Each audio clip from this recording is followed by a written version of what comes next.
Soul Brothers, or, you know, you name it. I mean, just like literally the A plus acts of music. And very, very grateful. Very, very grateful. Also in '92, Spike Lee approached you to do a song for the Malcolm X biopic. What was that feeling like? Again, amazing, because Spike Lee is my favorite black director of all time. He's made movies that have made me cry, made me angry, made me laugh, and made me think. So he is emotionally invested in me, you know, like for me, he's emotionally invested in my heart. So when he asked me and the crew to do a song for Malcolm X, you know, it was an honor. Malcolm X is one of my favorite activists in the history of activism in America. I've always respected his integrity, and the movie I knew was going to be crazy. I was a little intimidated as a producer and rhymer because Public Enemy with the Bomb Squad had done such a great job on Fight the Power for Do the Right Thing. And it played such a pivotal part in that film that I didn't know how Revolution, or the song that I would write, how it was going to play in Malcolm X's film. And so I was very aware of the gravity of the moment. Like, okay, PE did Fight the Power. That was an absolute anthem. Here's Arrested Development. And it's like, you know, feeling the weight of the world on your shoulders, trying to make something that could resonate. And I feel like we did a great job at it. It didn't, by nature, it wasn't in the film like it was on Do the Right Thing. But, you know, I was right, you know, it hit the pocket. And a lot of people love Revolution, and I'm very grateful to have that opportunity. Spike Lee's all over that record too. Like, he's in the chorus, Revolution, you know. And we shot the video in Brooklyn and literally had 500 people or more extras on that video. It was a huge production. And with, you know, working with Spike Lee was legendary. I loved it. At this point, Arrested Development is a household name, riding high on the charts. The debut album ended up selling over 6 million copies. What's going on with the game plan going into the second album?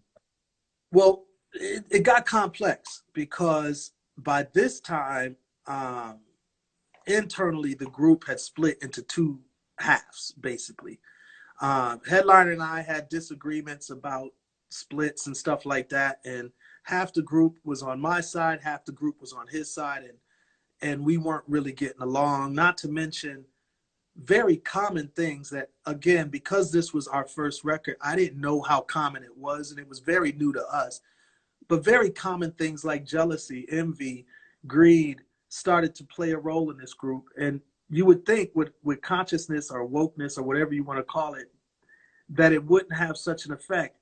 But but it's naive to think that, because really, truth of the matter is, when money gets involved with anything, I mean, just think of people's families. You know, if you've ever heard about families whose family members dies, and let's say they have assets, a house, or they have life insurance policy or a will, and there's money to be split up. Even family members who are blood relatives can get crazy. So I say that to people who judge. Yeah, it's cool to judge. I get it. But you have to live through it first. And then let's see how you fare at age 23, first success story. And let's see how you fare with a lot of money being thrown your way, a lot of offers being thrown your way. And you know, and there's 6 members in a group. And, you know, see how you do it. You know what I'm saying? See how you're going to work it. And it's easy to say you do one thing until you're in those shoes. And so it was a tough transition to that second album from a spiritual and internal standpoint. What was the reaction from the public when you guys finally dropped that album? And what was the reaction from the label? Well, the label was changing. So right in front of our eyes, the president changed. The people we were working with changed. What happens when you're a famous group on a label is the record that blew up, whoever was part of that record is whoever was part of that. But then the second record, what people do is they basically try to pivot themselves to be involved with the second record, so their names are involved with historical groups. So um, unfortunately, all these strangers, and to be honest, a lot of white strangers started to get involved with the second record, not in the creativity of it per se, but in the sort of like who's in charge of this, of the budget for this, who's over that. And it's people that I had nothing to do with on the first record. So it was very strange to be in that predicament where you're a cash cow for the label and everybody wants their hands in the pot at the label. And then from the public's perspective, I think the way I see it is that the culture of hip hop had sort of, the rug had been pulled out from underneath us, because I feel like our second album was only an extension of the first album. But from the hip hop culture standpoint, hip hop culture went a different direction. And, I feel like, it was really nothing. I felt like I was drowning as a producer writer. It's like, man, I really want this record to connect, but it's not. And I felt that it wasn't. And yet I didn't know what to do because it's already out. We're touring, we're doing tons of interviews, press, magazine spreads, all of this stuff. Plus you got this internal drama going on in the group. And so, it's definitely a very crazy situation that I saw with the public reaction to that record. I think Zingalamaduni, which is our second record, aged better than it fared when it first came out in America. Like over in Japan, it did very well. Over in Europe, it did very well. And I think over time, people started to listen to that record and dig it more than they possibly did when it first dropped. Because that was like 94. And if people can remember, 93, 94, you were talking about the change of hip hop. I think it was going more in the hardcore direction. Would that It be was accurate? Nas, Wu-Tang. Yeah. Nas, Wu-Tang, even Gangstar had went more of a harder direction than their first two records. So it was just everything that went more of a sort of paving the way for Biggie and Pac and that whole movement of like straight on the corner, Tim Boots, baggy jeans, like we're straight on the corner or straight off the corner in a sense. We just got finished selling X, Y, and Z, and now we're in the booth. Like that kind of straight from the streets to the mic type of imagery and energy was going on, which it hadn't been so much previously. You didn't have to be from the streets to represent hip hop so much. You could just be a hip hop artist. You know what I mean? Right. One of your supporters had questions about this album, Satellite Hip Hop. He wants to ask, do you think the album was underappreciated and underrated? Yeah, I do. I think it was underappreciated and underrated. Yeah, I do. Were you pleased overall with that project? Yeah, very pleased, especially initially. So I think I already said there was a lot of internal, friction during that whole period of time with the group members. But creatively, I felt like it was just a different record. To me, it was the foreshadow of what Lauryn Hill would end up doing on Miseducation. Uh, excuse me. There was singing songs where in hip hop that wasn't happening a lot. You know what I mean? Like, other than Force MDs, to my knowledge, you really didn't have a hip hop record at that time period that was, you had some singing records and you had some rapping records. It just wasn't happening. So like, I think it was a foreshadow of what hip hop would become. Like Drake has made an entire career off of doing some singing songs and rapping songs all in the same album or project, but that wasn't a thing so much back in the early 90s. So at what point does Arrested Development decide to go its separate ways? What was the final straw that you guys decided this isn't working? Arrested Development's a different type of group. And I say that because we're an organic group. Once the vibe, and I mean that sincerely, of the group was not positive and good energy with each other, if we couldn't look each other in the eye, the whole point of the group sort of dropped. And so the label wanted us to do a third album. and they said, yo, it's time for y'all to do a third record. Nobody responded, including myself. The rest of the members didn't respond. Nobody really wanted to do anything because at that point, the whole sort of glue that kept us together was already, we were already sort of, it didn't make sense. Like, it didn't make sense to go in the studio just to try to make money. Like, that wasn't our MO as a group. So yeah, for me, it didn't make any kind of sense. So you guys end up going your separate ways. You delivered an album a few years later. Was it always in the cards for Speech to deliver a solo album? And where is he exactly after you guys decide not to do a third album? No, it never was in the cards for me to do a solo record. But I'm a creative dude. So like by nature, I love music and I love expression. So that's sort of my go-to to deal with my own inner demons. To just as a human being, it's sort of what I do. So it did come naturally to me that once the group decided not to record, I still was going to record. I'm in my studio as we speak right now. And in this studio, I had, an entire Neve board, 2-inch tape machines, a whole microphone room with horns, drums. So my point is that I wasn't going to, sell all of this just because the group stopped. By nature, I'm that kind of dude that's like, I'm a creative dude. So um, it became just a natural transition point for me to just keep creating, and it ended up being a solo record. How did the label feel knowing that it wasn't a Arrested Development album? How did you transition into, because it's still on Chrysalis, how did you pitch the solo album to the label? It was funny. They accidentally heard it.